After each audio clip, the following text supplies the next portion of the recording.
License and registration. Now! Officer Bradley Barkley barked, his hand twitching near his holster. Sergeant Maya Robinson froze, one hand still gripping the steering wheel of her dusty black Jeep. Sunlight shimmered off her army tags, hanging heavy against her chest. In the middle of a wide, sleepy street in small-town Georgia, she was being treated like a threat. Again. Maya looked up through her sunglasses, her mouth dry. "Officer, is there a problem?" Bradley's jaw tightened. He didn't like the calm in her voice. The way she sat there, unmoved, unreadable. His fingers drummed on the side of his belt. "You fit the description," he snapped. "Suspicious vehicle, suspicious activity." Maya glanced at her mirror. A single squad car behind her. Lights flashing, no other vehicles for blocks.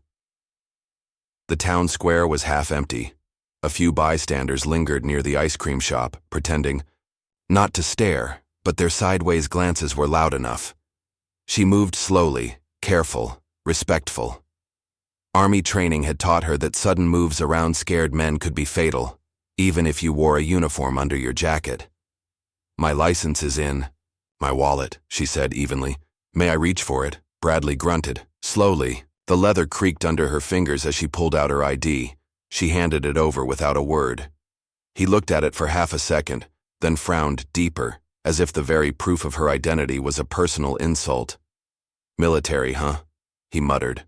"You people think that makes you special?" Maya said nothing. Her breath moved steady through her nose. In her mind, she wasn't here. She was back in Afghanistan, in 120-degree heat, learning to keep her emotions buried so deep no enemy could read them. Bradley leaned closer to her window. The smell of cheap cologne and sweat rolled in. "You sit tight," he ordered. "Keep your hands where I can see 'em." He stalked back to his cruiser, the radio crackling as he called something in. Maya sat still, feeling the weight of eyes around her. A woman with a stroller crossed the street faster. A man in jeans leaned against a lamppost, pretending to check, his phone but clearly recording. Good, she thought grimly. Let them watch. The minutes dragged. Sweat pooled along her spine, but she didn't move. Her mind stayed sharp, calculating, watching his every step in the side mirror. Bradley's voice floated back across the street as he talked into the radio, louder than necessary. Yeah, possible stolen vehicle. Suspicious subject. Black female, early 30s, wearing military gear. Might be a fake ID. Maya closed her eyes for a second. Let the anger pass. Just like they taught in basic. Breathe in, breathe out. Make yourself smaller. Make yourself survive. Bradley returned, slapping the license against his palm. This your vehicle? He barked. Yes, officer. Registered under my name. He eyed her, distrust thick in his narrowed eyes. You stationed around here? On leave, Maya said calmly. Fort Benning. Bradley chewed his cheek, debating something. The sun beat down harder, baking the blacktop, the roofs, the waiting silence. Finally, he said, Step out of the vehicle. Maya hesitated. Just a beat. Enough for his hand to twitch again near his belt. Now, he barked. Slowly, Maya unbuckled and stepped out. Boots hit the ground solid. Her jacket shifted, revealing the patch on her uniform underneath. U.S. Army. Sergeant First Class Bradley saw it and dismissed it. He circled her like a shark. His fingers skimmed the air near his taser, itching. Turn around, hands on the hood. The metal was blistering hot against her palms. The whole town square watched. Some people whispered. Some just stared. A little boy tugged his mother's hand, pointing. She hurried him away. Maya stared straight ahead, jaw locked. She could hear her late grandfather's voice in her head. A man who had marched in Selma and worn his Sunday suit to vote for the first black president. Dignity is a silent shield, baby girl. Hold it high. Where you headed in such a hurry, soldier? Bradley sneered behind her. Maya answered without turning her head. Home. My mother's birthday. He gave a short, mocking laugh. Bet she's real. Proud. The back of her throat burned, but she kept her voice even. She is. More time passed. He rifled through her Jeep with gloved hands, coming up empty. No drugs, no stolen goods, no weapons other than her registered service pistol locked safely in the back. When he couldn't find a reason to arrest her, he stood behind her for a long moment, breathing heavy, angry, and powerless. Finally, he said, voice clipped, "You're free to go." Maya didn't move. He slammed her license down on the hood next to her. "I said you're free to go." She turned, picked up her ID with a steady hand, locked eyes with him, just for a second. That was when he saw it, really saw it, the cool authority, the restrained fury, the unbreakable spine. It scared him. "Have a nice day, officer," Maya said, her voice velvet and steel. She slid back into her Jeep, adjusted her mirror, and drove away slow enough that the humiliation could marinate in the street behind her. But the story wouldn't end there, because the man leaning against the lamppost, the one pretending to check his phone, he was live streaming, and thousands were already watching. "This is blowing up, man. She's a soldier. They pulled over a freaking soldier." The voice crackled excitedly through the dusty screen of a cracked iPhone. Trevor Collins, 25, scruffy, born and bred local, stared wide-eyed at his live stream numbers ticking up by the second. 2,000, 5,000, 10,000. People were sharing it like wildfire. People were angry. He grinned nervously and pulled his hat lower. "Man, Bradley is screwed." Across the street, Officer Bradley Barkley paced near his cruiser, hands flying over his radio. He kept glancing around like he could see the internet swirling over his head. Maya was already gone. A trail of dust kicked up behind her Jeep, but the moment wasn't gone. It was everywhere now. By the time Maya reached the edge of town, her phone buzzed non-stop on the passenger seat. Friends, fellow soldiers, even her command sergeant major. "You okay? We're seeing you all over Twitter. Come to base, now." She didn't answer yet. Not until she pulled into the old gas station at the edge of the county, tucked between two pines heavy with summer heat. Maya cut the engine, closed her eyes, let her forehead rest against the steering wheel for a long breath. Part of her wanted to scream. Another part, the part trained to think 5 moves ahead, was already shifting into gear. Stay calm, stay strategic, stay alive. The rulebook was burned into her blood. With slow fingers, Maya finally grabbed her phone. She scrolled through 100 messages. Screenshots of her, hands on the hood, head high, flooded her feed. And the video.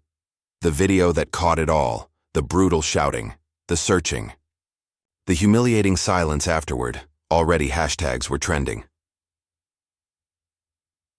Sergeant Maya Robinson, or Justice for Maya. Veteran respect. Someone had even posted side-by-side photos.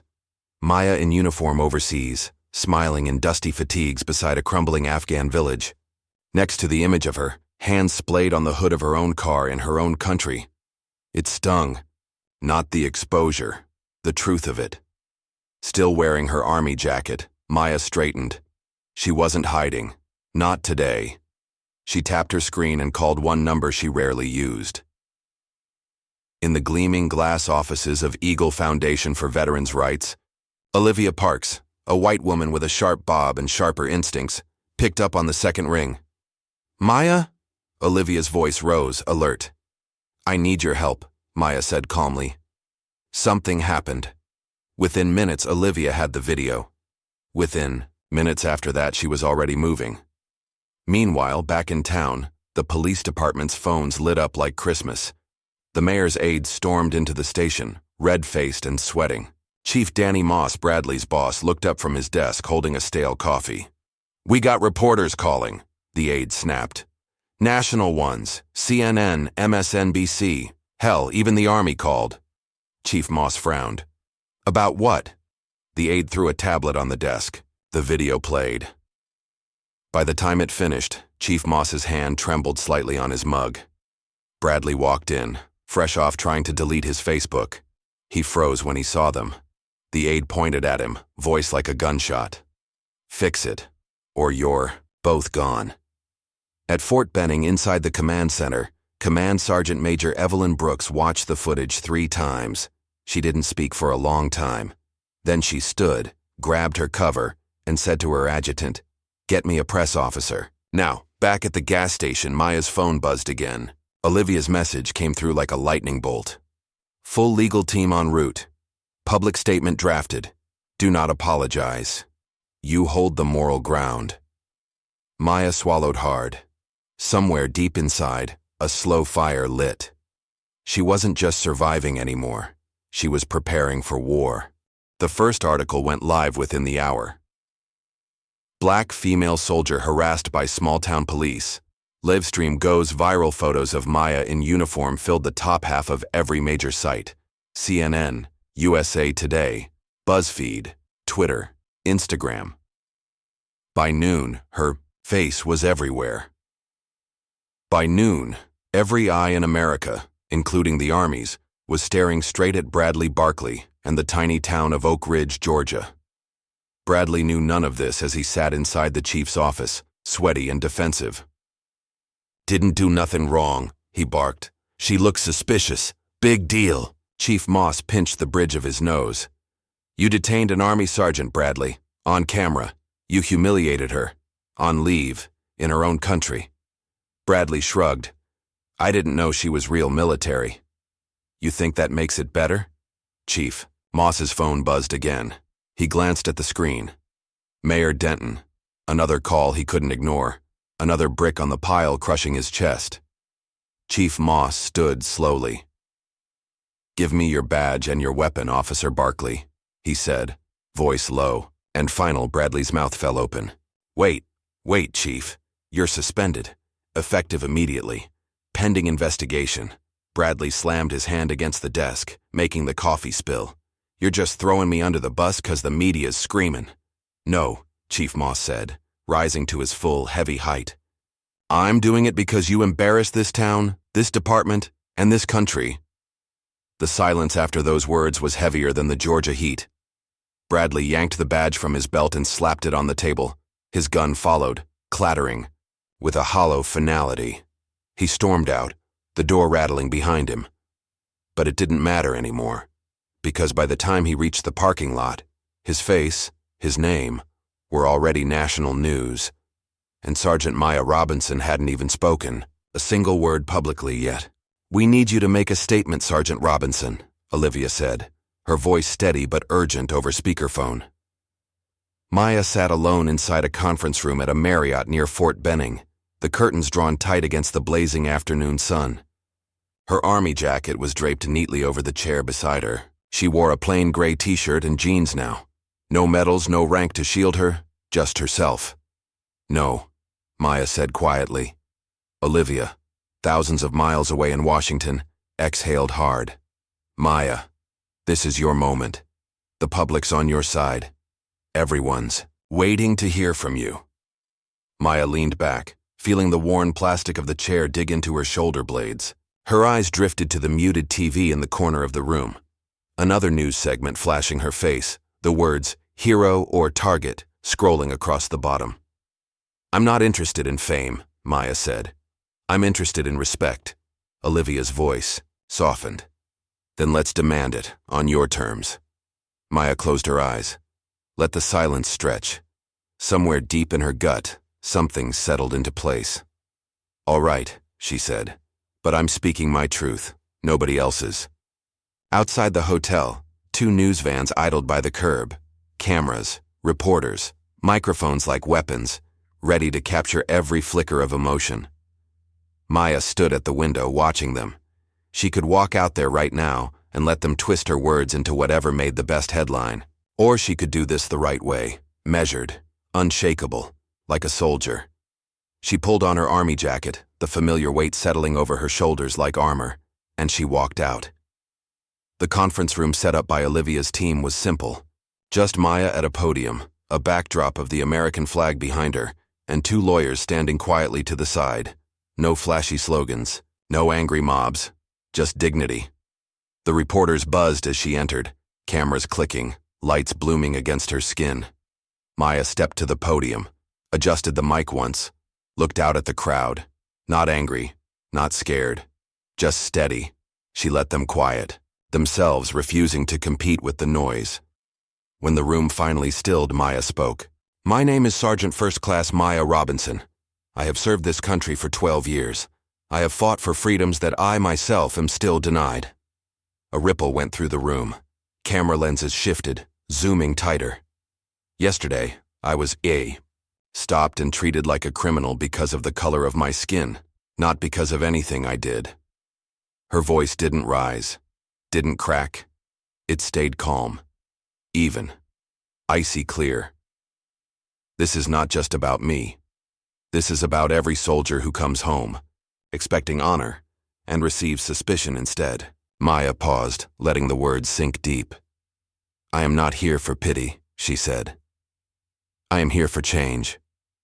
Flashes burst like fireworks. Reporters shouted questions. "Do you plan to sue the Oak Ridge Police Department? Have you spoken to Officer Barkley since the incident? Are you calling for his firing?" Maya held up one hand, silencing the room without raising her voice. "I don't need to call for justice," she said simply. "It's already on its way." And with that, she stepped back.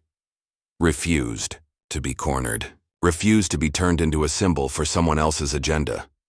The soldiers standing at the back, off-duty, uninvited but unmistakably loyal, saluted her silently as she passed. And America, the real America, the one still fighting for its soul, watched with breath held tight. By nightfall, Maya's words had been replayed on every major network. Pundits argued. Commentators wept. Veterans from every war era called in to say they had felt it too. That deep, ugly truth no amount of medals could wash clean. Oak Ridge, Georgia, became the center of a national reckoning. Protesters gathered in front of the police station, holding signs, "Respect black soldiers." "End racial profiling. Dignity is a right, not a privilege." The mayor, a stout man named Jim Denton, shuffled papers anxiously in his office, trying to figure out how to salvage the town's shredded reputation.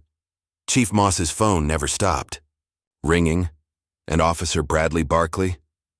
He sat alone in his trailer at the edge of town, watching Maya's speech in stunned silence.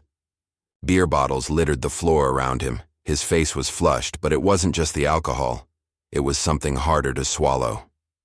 Shame. At the Eagle Foundation headquarters, Olivia watched the footage loop on the big screen and allowed herself a small, fierce smile. Maya didn't just survive, she whispered to herself. She commanded.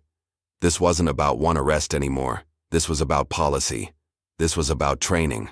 This was about accountability.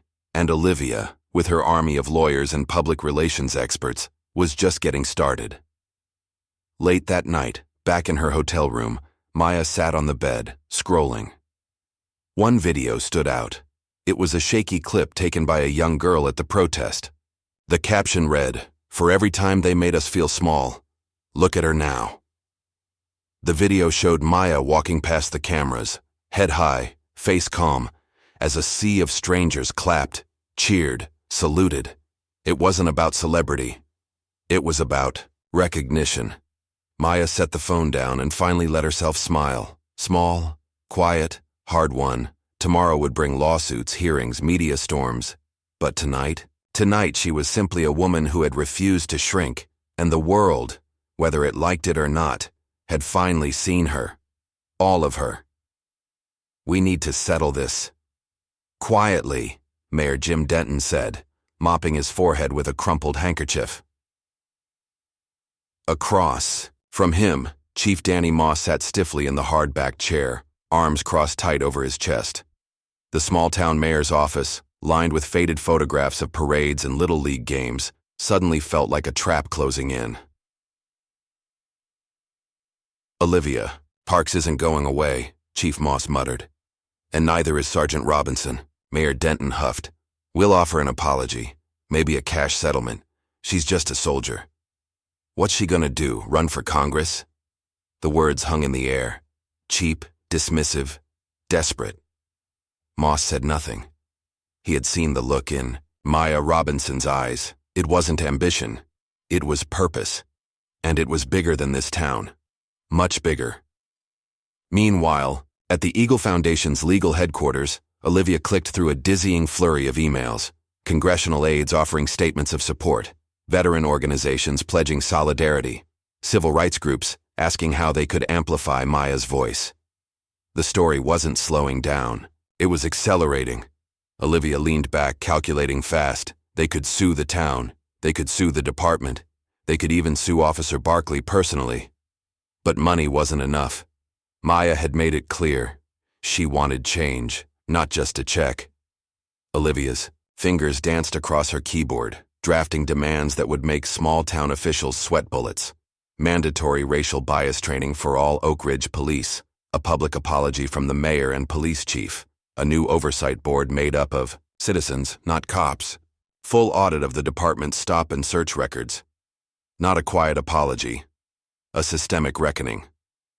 Back in her hotel room, Maya sat with her mother, Angela Robinson, a fierce woman with silver streaks in her hair and a Bible always nearby.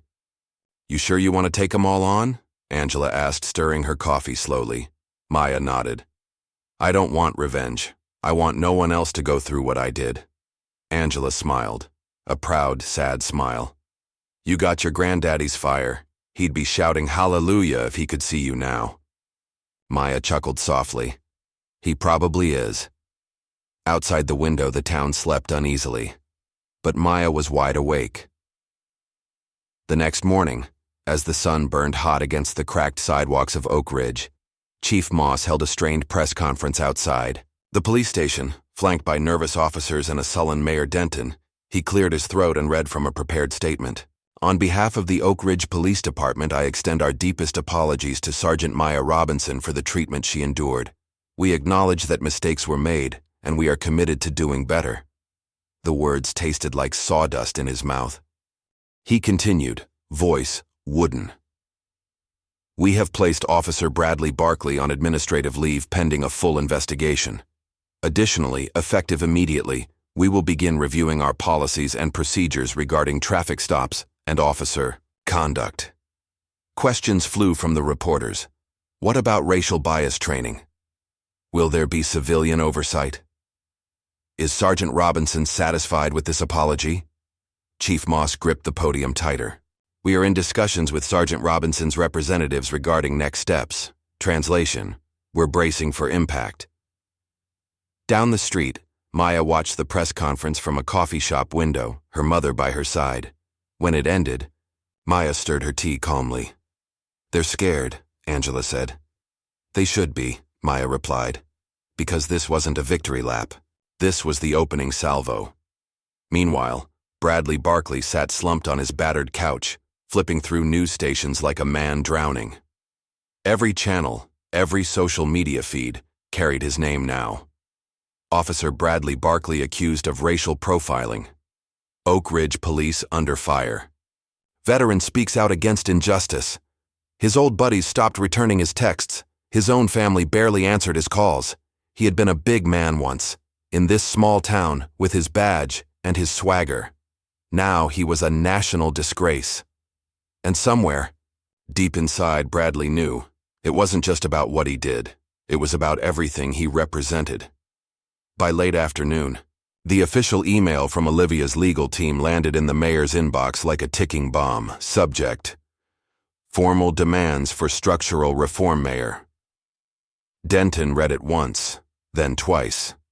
Sweat trickled down the back of his neck. If they refused, lawsuit.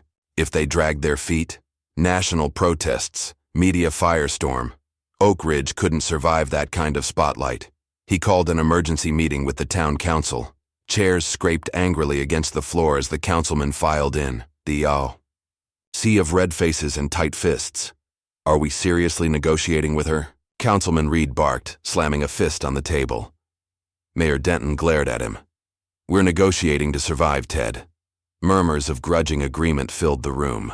They weren't just worried about lawsuits.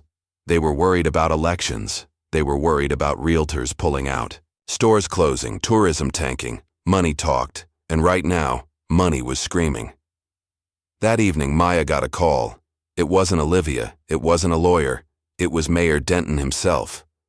"Sergeant Robinson," he said, voice stiff. "We'd like to meet, discuss terms, find a path forward." Maya let him dangle in silence for a moment. Then she said, "I'll bring my team." She hung up before he could stumble through a fake apology. Angela grinned across the room. "Well, look at that. They're coming to you now." Maya smiled, the kind of smile that promised storms were coming. "No," she said softly. "They're coming to all of us.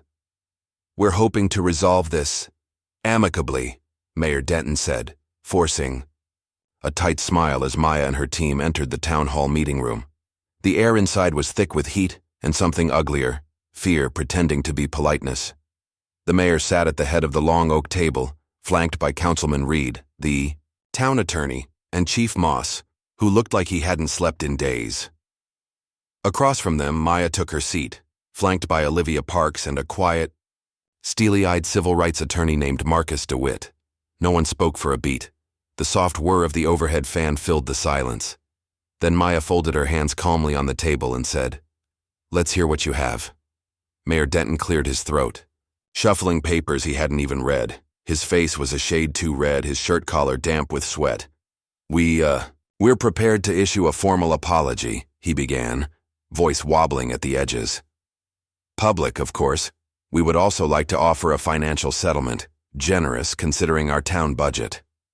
He glanced at Chief Moss, who nodded stiffly, as if the words cost him oxygen. Maya listened without blinking. She wasn't here for their discomfort. She wasn't here for their money. She was here to change the rules. Olivia leaned forward slightly, her voice smooth but cutting. "Mayor Denton, a financial settlement alone doesn't address systemic failure." The mayor stiffened. "We can review our traffic stop procedures." Maya raised her hand, quiet but commanding. "No more reviews," she said. "No more promises. We want binding agreements, real reforms, enforceable." Marcus slid a folder across the table. Inside, mandatory racial bias and de-escalation training for all officers, creation of an independent civilian oversight board, public monthly reporting of stop and search data, immediate termination proceedings for Officer Barkley, a personal, televised apology to Maya from both the mayor and the chief. The room dropped into stunned, choking silence. Councilman Reed's chair screeched as he stood up. "This is blackmail!" Marcus didn't even blink. "No, Councilman, this is accountability." "Mayor." Denton looked like he might faint. Chief Moss said nothing, just stared at the table as if it might swallow him whole. Maya sat still, her breathing even, her gaze steady. She wasn't here to beg for respect. She was here to demand it. Outside, reporters lined the steps of Town Hall, craning their necks for glimpses through the frosted windows. Protesters waved signs, their chants muffled but relentless. Justice for Maya. Respect black soldiers. Systemic change now! Every passing hour tightened the noose around the town's public image. Olivia knew it. Maya knew it. And finally, painfully, the town leaders knew it too. Mayor Denton slumped in his chair, defeated. He ran a trembling hand over his balding scalp. "You're gonna destroy us," he whispered. Maya's voice was calm, measured. "No, you destroyed yourselves the minute you decided some of us deserved less respect than others," Chief Moss finally spoke, his voice like gravel. "What happens if we agree?" Maya looked at him steadily. "Oak Ridge becomes the kind of town that future soldiers, future children, can actually believe in." The chief swallowed hard. He wasn't a good man, but maybe, just maybe, he could start being a better one. He nodded. Mayor Denton groaned low in his throat, but finally grudgingly pushed the signed agreement across the table. "You'll get your reforms," he muttered bitterly. "And the apology," Olivia prompted. Denton looked like he might be sick. "Tonight, 6 o'clock, at the town square." Marcus nodded, stacking the papers neatly. Maya stood, meeting over. That evening, as the Georgia sun dipped low and gold across the rooftops, the entire town square overflowed with bodies, residents, soldiers, activists, and reporters from every major outlet. The air buzzed with expectation. A temporary stage had been erected hastily at the center, with a single podium and the town's battered flag fluttering in the humid breeze. Mayor Denton stepped up first. He clutched the sides of the podium like it might blow away without him. "My name is Jim Denton," he said hoarsely. "I am the mayor of Oak Ridge, and today I stand before you to acknowledge our failure." He glanced down at his prepared speech but didn't read from it. "This town wronged one of its own," he said, his voice breaking slightly. "Sergeant Maya Robinson deserved our honor, our respect, and we failed her." The crowd was silent, heavy, expectant. "We have agreed to sweeping reforms to ensure this never happens again. We offer not just our apology, but our action." "Ence." Murmur rippled through the gathered crowd. Chief Moss stepped forward next, shoulders stooped. "I apologize," he said simply. "No excuses. No justifications." The reporters' cameras clicked like hail on a tin roof, and then, finally, they stepped aside. And Maya walked forward. She wore her army dress blues, every metal gleaming in the waning sunlight. The murmurs fell away to reverent silence. Maya stood before the town that had humiliated her, and now stood trembling before her. She spoke quietly, but her voice carried across the square like a hymn. "I accept your apology," Maya said. "But know this. Forgiveness is not forgetting. Change is not optional. Respect is not a gift. It's a right." She paused, letting her gaze sweep across the crowd. "And I intend to make sure it's never denied again." A beat of silence. Then, a single pair of hands clapped, then another, then a wave, rising, thundering, unstoppable. Applause broke the evening open like a drum. Somewhere in the sea of faces, a young black girl on her father's shoulders waved. A tiny American flag, somewhere nearby, a Vietnam veteran saluted with trembling fingers, and Maya, she stood firm at the center of it all, unbreakable, undeniable, home. "You're not gonna like what we found," Marcus said, sliding a thick folder across the diner booth toward Maya. They sat tucked into a corner of Miller's Cafe, a sleepy little spot where the walls were lined with faded photos of Oak Ridge's golden days. Today nobody paid attention to the pie specials or the sticky vinyl seats. Today the whole town was buzzing about one thing: Maya Robinson and the reforms she forced into existence. Maya picked up the folder, feeling its weight in her hands. "Go ahead," Marcus said. "Open it." Maya flipped through the first few pages, and what she saw made her stomach turn. For years, the Oak Ridge Police Department had been quietly targeting Black and Hispanic drivers for so-called random stops at a rate nearly 6 times higher than white drivers. The data was there. Row after row of cold, hard numbers, and worse, internal complaints of racial profiling had been filed by both citizens and former officers, all swept under the rug, warnings ignored, victims silenced, officers protected. Maya closed the folder, slowly, her fingers trembling only slightly. She looked up at Marcus, her voice low. "How long?" Marcus sipped his coffee grimly. "Long before you. Long before Barkley." "And nobody said anything?" "Plenty of people said something," Marcus replied. "Nobody with power listened." Maya stared out the window for a long moment, the sunlight warping against the glass. She had thought her battle was almost over. Instead, she was standing at the mouth of something bigger, darker, older. The rot wasn't just one bad cop. It was the whole damn system. Later that afternoon, Olivia joined them, her face drawn, but determined. "This is the moment, Maya," she said, spreading out papers and plans across the diner table. "If we move fast and if we go public and we don't just fix Oak Ridge, we set a national example."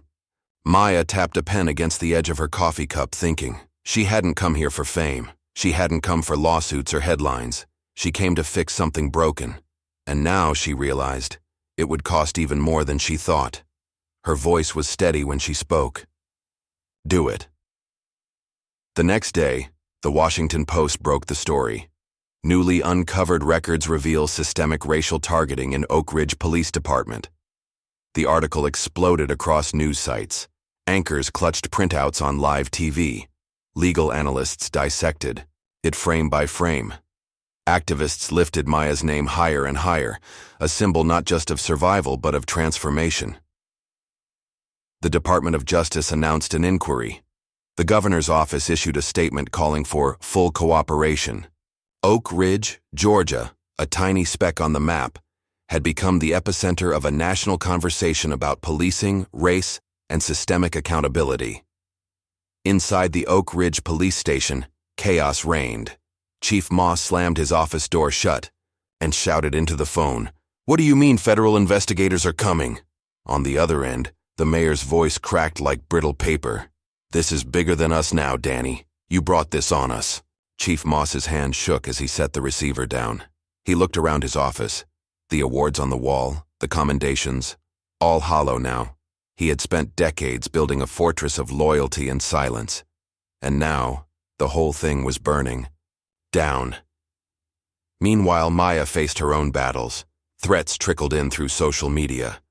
Anonymous voicemails heavy with rage and racism. Some in town muttered that she was ruining Oak Ridge, that she had made them look bad. Maya didn't flinch. She had been shot at in foreign deserts. She had buried friends younger than herself under American flags. She had endured humiliation in her own hometown, and she was still standing. Angela Robinson, Maya's mother, stayed close by her side, her Bible tucked under one arm.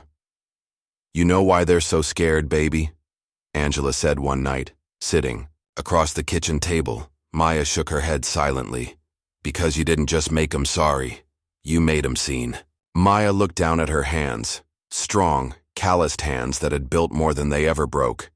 And she understood. This wasn't about breaking Oak Ridge. It was about remaking it. A week later, the town square filled again. But this time, not with protests, with hearings. Federal investigators set up shop inside City Hall. Residents lined up to testify. Former officers came forward, shedding years of guilt and silence. One recounted being told to keep an eye on the colored neighborhoods. Another revealed how supervisors graded traffic stops by how many citations you wrote, not whether you did the right thing. The stories poured out like poison, and in the center of it all, Maya sat silently in the back of the hearing room, her face unreadable, her heart steel and fire.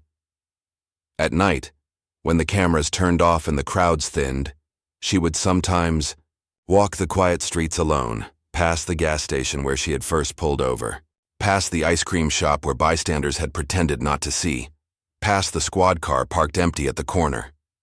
Some nights, fear prickled along her spine. Old instincts, hard to kill. But mostly, she felt something else. Not pride. Not yet. But possibility. The raw, bruised beginning of something better. As the stars blinked high above Oak Ridge, a quiet promise burned inside her chest. They would not bury this. They would not bury her. And for the first time in a long, long time, Maya Robinson felt like maybe, just maybe, she had come home. "You need to back off. For your own good," the voice on the other end of the line said, low and threatening. Maya stood still in the middle of her hotel room, the cheap carpet scratchy under her bare feet, the TV glowing soft blue against the far wall. She didn't recognize the number. Didn't need to. It was the tone she recognized, the oily warning wrapped in fake concern. "Not happening," Maya said, her voice calm. The line went dead. Maya stared at the phone in her hand for a long moment, then set it down gently. Whoever they were, whatever they thought they could scare her into, they didn't know her at all. By morning, word of the threats had reached Olivia and Marcus. "You need security," Olivia said bluntly over breakfast. "Real security, not just a few cameras." "And faith," Maya pushed her eggs around her plate, thinking. "I won't be caged," she said finally. "Not in my own country." "You won't be," Marcus assured her, "but you will be protected." Within hours, 2 off-duty Army MPs, were assigned to shadow her. Friends of friends, loyal beyond the paycheck. They didn't hover. They didn't crowd her. They were just there, quiet pillars at the edges of every meeting, every hearing, every late-night drive. Silent reminders that Maya Robinson was not alone anymore. Meanwhile, Oak Ridge squirmed under the national microscope. Investigators expanded their inquiry beyond traffic stops, hiring practices, complaint procedures, promotion records. Rot bloomed wherever they looked.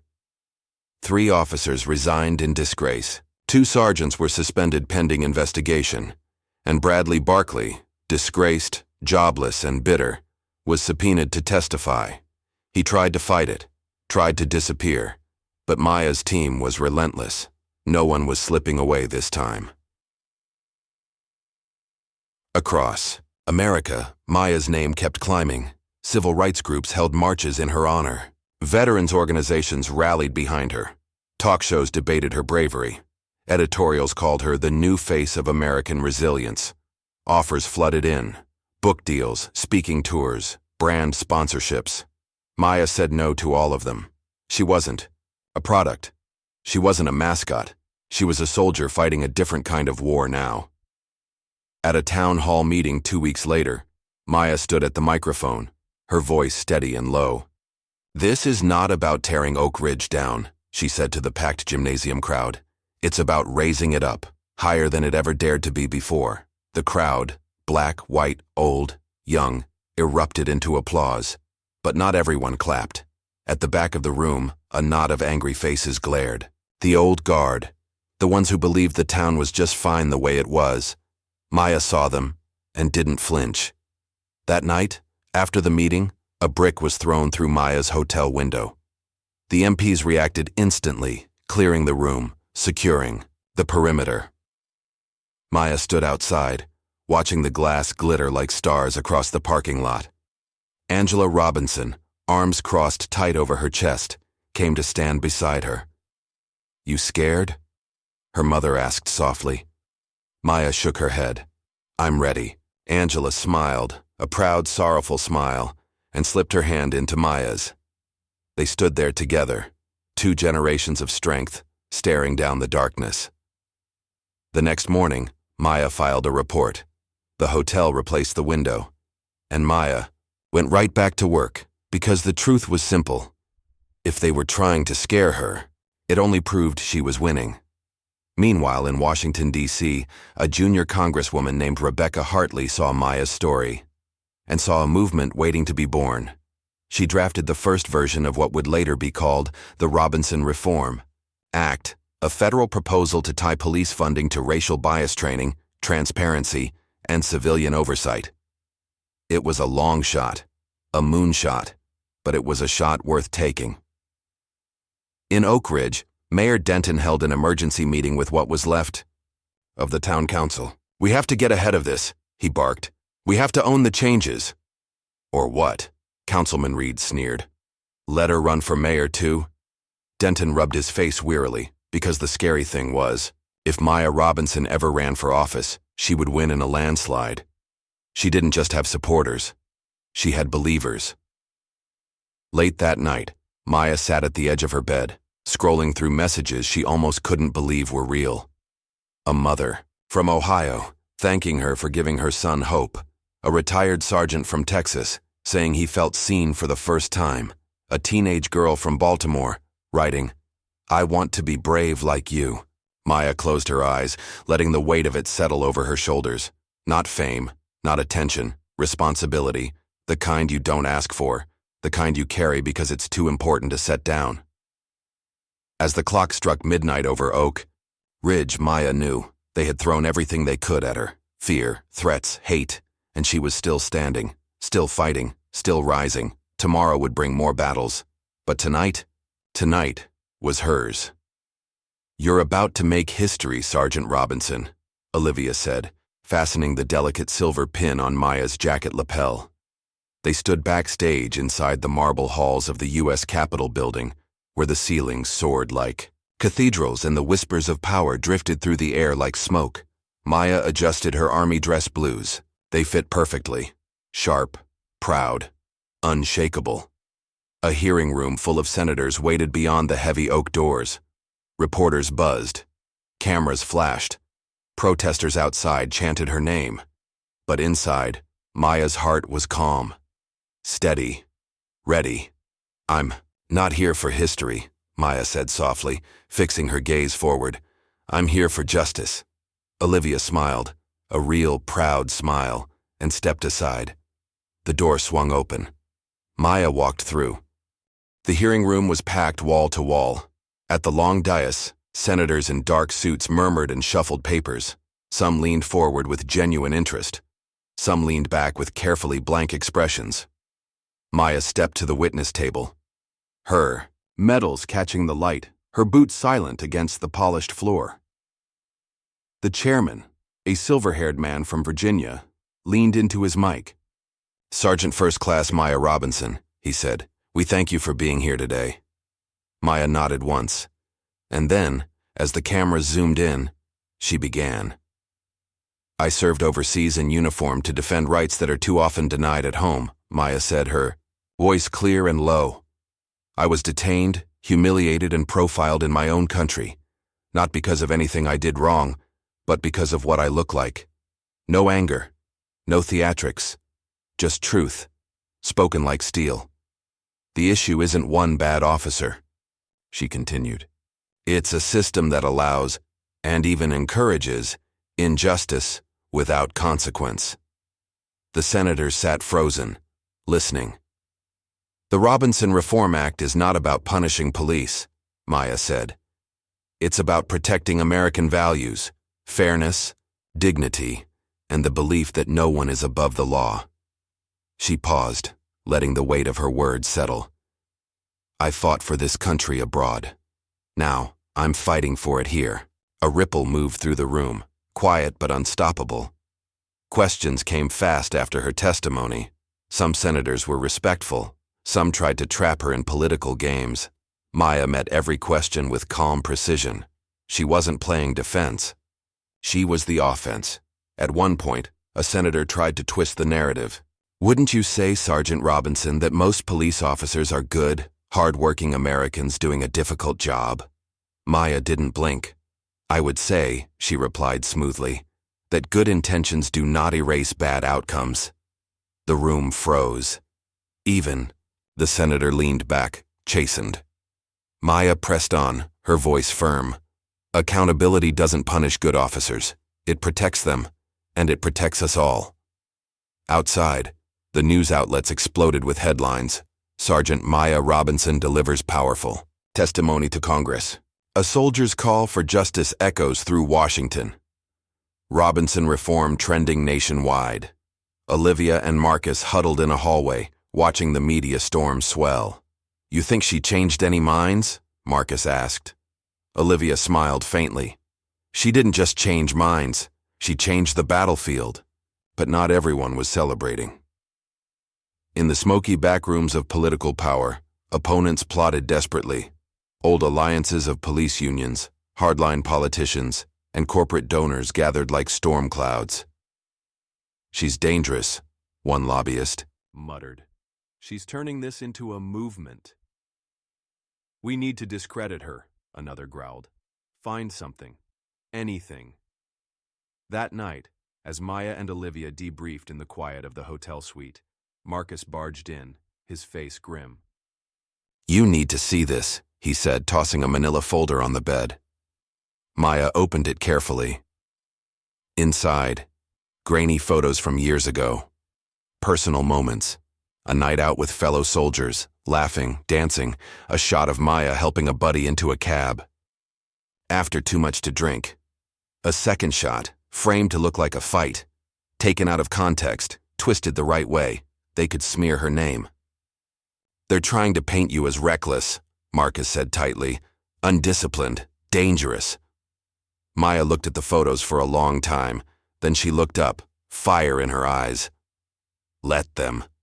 The next morning, the attacks came. Anonymous blogs, slick social, media posts, segments on fringe news channels questioning her judgment and fitness. But for every whisper campaign they launched, Maya's support doubled. Veterans she had served with spoke up, posting videos and statements. Sergeant Robinson is one of the finest soldiers I ever knew. She saved lives overseas. Now she's saving lives here. Smear her if you want. We stand with her. Maya refused to engage with the hate. She kept showing up, kept speaking calmly, kept demanding better. And America, the part of it that still believed in right and wrong, leaned in closer. Meanwhile, back in Oak Ridge, something remarkable happened. Inspired by Maya's courage, a group of teenagers organized a youth town hall, the first of its kind. They invited city leaders, police officers, teachers, parents, and they asked hard questions, real questions. And for once, the adults listened. Angela Robinson watched the event online, tears shining in her eyes. "Look at you, baby," she whispered. "Look at what you started." Maya stood at the hotel window looking out over the Capitol lights. She thought of the long road behind her, the bruises, the betrayals, the broken glass, and she thought of the road still ahead, harder, steeper, but hers to walk, and this time, she wouldn't be walking it alone. "We might lose this vote," Olivia said quietly, her fingers tapping an anxious rhythm against the marble table. The three of them, Maya, Olivia, and Marcus, sat in a cold, echoing conference room just blocks from the Capitol, stacks of paperwork, polling data, whispers from insiders. It all pointed to the same brutal truth. The Robinson Reform Act, the bill Maya had fought for, bled for, was hanging by a thread. Maya sat very still, her army jacket folded neatly across her lap. "How many votes short?" she asked. Marcus sighed. 3, maybe 4.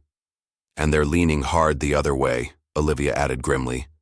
"Lobbyists, police unions, political pressure." Maya looked down at her hands. All that work, all that sacrifice, and still, the machine tried to grind justice into dust. Across the country, protests filled the streets. People marched with signs bearing Maya's face. Families of victims spoke out, begging for change. Veterans in uniform stood shoulder to shoulder with teenagers in sneakers. But here, in these gleaming halls, power was measured in whispers and deals behind closed doors. And some doors were slammed shut. Later that afternoon, Maya met privately with Congresswoman Rebecca Hartley, the young legislator who had introduced the bill. They sat across from each other in a tiny office packed with law books and half-eaten takeout. "Some of them are scared," Hartley admitted. "They're worried about losing their next election. They say supporting you is too risky." Maya arched an eyebrow. "Risky to stand for fairness?" Hartley smiled sadly. "Risky to stand against the machine." Maya leaned forward, voice low but electric. "Tell them," she said, "that history remembers cowards a lot worse than it remembers losers." Hartley's eyes gleamed with admiration. "You're something else, Sergeant," she whispered. Maya just smiled faintly. "I'm just tired of watching people kneel to fear." Meanwhile, the smear campaigns against Maya grew nastier. Anonymous attack ads, fake social media accounts, false claims planted on shady news blogs. They called her angry, unstable, radical. But each lie only hardened the public's support. Maya wasn't just a symbol anymore. She was a movement. The night before the final vote, Maya sat alone in her hotel room, staring out at the Washington skyline. The city glittered under the stars, beautiful and brutal. Angela Robinson called her, voice warm and steady across the miles. "You nervous, baby?" she asked. Maya thought for a long moment. "I'm ready for whatever comes," she said. Angela chuckled. "That's my girl." They didn't need to say anything more. The love between them stretched across the distance like a shield. Morning broke heavy and gray over D.C. The Capitol buzzed with energy, reporters swarming, protesters chanting, aides racing through the halls. Inside, the House chamber filled slowly, one seat at a time. Maya sat in the gallery above, wearing her army blues, back straight, hands folded. Below her, The lawmakers prepared to vote on the Robinson Reform Act. Olivia sat beside her, nerves sharp as knives. Marcus stood quietly behind them, arms crossed, a silent pillar of strength. The gavel banged once, sharp and final. The roll call began. Maya watched each vote fall like a hammer. Yay. Nay. Nay. Yay. Back and forth, hope and fear twisting, tighter with every name called. Across the room, Maya caught a few eyes, some who looked away in shame, others who offered the smallest nods of solidarity. It wasn't about her anymore. It was about all the kids who would never have to stand with their hands on a burning car hood. It was about soldiers who could come home with honor, not suspicion. It was about building a country worthy of the ideals they printed on flags and coins. The final tally appeared on the giant screen. Yay, 218. Nay silence exploded through the chamber, 2 votes short. The Robinson Reform Act had failed. Maya sat. Still, Olivia gasped beside her. Marcus closed his eyes, his jaw tight. Reporters scrambled to tweet the news. Opponents smirked and shook hands on the floor. Maya took one breath, just one, and stood up, not with anger, not with despair, with dignity. She adjusted her jacket, lifted her chin, and walked slowly out of the gallery. Eyes followed her, some full of pity, some full of fear. But none could deny the quiet, burning power that clung to her like armor. Outside, the protesters began to chant louder. We are not done! We are not done! Maya stepped into the sunlight, her face calm, because failure didn't scare her. She had faced bullets, faced betrayals, faced loneliness so deep it hollowed out your soul. This was just another battlefield, and she wasn't leaving it behind. She was digging in. That night, Marcus and Olivia sat with her on the rooftop of the hotel, the city spread out glittering below them. They didn't talk much. They didn't have to. Finally, Marcus spoke. You changed everything, Maya. Maya looked up at the stars, the same stars that had shined over battlefields far from home. Not enough, she said quietly. Not yet. But, Olivia added, leaning back, you started something they can't stop. Maya smiled, small and fierce. You can't stop a river, she said. You can build walls. You can throw stones. But you can't stop it forever. And somewhere deep inside her chest, deeper than disappointment, deeper than rage, Maya felt something powerful grow. Hope. Not the fragile kind. The kind made of scars and storms and steel. And she knew. This fight wasn't over. It was only just beginning. You should run, Sergeant Robinson, Olivia said, her voice cutting through the heavy morning air. They sat outside a small coffee shop in downtown D.C., the early sun stretching long, tired shadows across the pavement. Maya stirred her coffee slowly, thinking. You're serious, she said. As a heart attack, Marcus added from across the table. Mayor, state representative, hell, Congress if you wanted. Maya leaned back, letting the breeze lift loose strands of hair from her face, running for office. It felt impossible. And yet, something inside her didn't laugh at the idea. It listened. Since the defeat of the Robinson Reform Act, Maya's movement had only grown stronger. Petitions, protests, community town halls springing up in cities she had never even visited. She had become more than a soldier, more than a symbol. She had become a spark, and people were carrying that fire everywhere. Back in Oak Ridge, the town was changing too. The oversight board Maya demanded was now up and running. 3 corrupt officers had been fired. The police chief, Danny Moss, announced early retirement, quietly stepping down. And for the first time in years, Black and brown families spoke in city council meetings without fear. The town wasn't perfect. It was just, finally, painfully, beginning. Maya returned to Oak Ridge one crisp fall morning. The trees burned with color, gold, crimson, burnt orange. and the air carried the smell of earth and wood smoke. She drove through the town square, past the newly renovated police department, where a giant banner now hung. Integrity, service, respect. Kids played tag on the courthouse lawn. Elders sat on benches swapping stories. The town she had fought to change, the town that had once humiliated her, looked her in the eye now and didn't look away. Angela Robinson met her on the front porch of the family home, arms open wide. "You gonna do it?" Angela asked after a long hug. Maya rocked back on her heels, smiling. "Do what?" Angela gave her a look, the kind only mothers can give. "The world don't need another celebrity, baby. It needs a fighter who remembers who she's fighting for." Maya smiled. Small. Real. "I'll think about it," she said. Angela just shook her head and laughed. "You already have." Word spread fast once she made her decision. Maya Robinson would run for public office, starting with Oak Ridge City Council. No PAC money, no corporate backers, just people. Ordinary, everyday people who had seen what dignity looked like and wanted more of it. Her first campaign rally was held under the giant oak tree in the town square. Hundreds came, veterans in uniform, teenagers with hand-painted signs, mothers holding babies on their hips. Maya stood in front of them, wearing jeans, boots, and a simple white shirt. No polish, no scripted slogans, just her. "I didn't come here to be famous," Maya told them, her voice strong and steady under the autumn sky. "I came here to fight for fairness, for dignity, for a future where your children don't have to survive injustice. They outgrow it."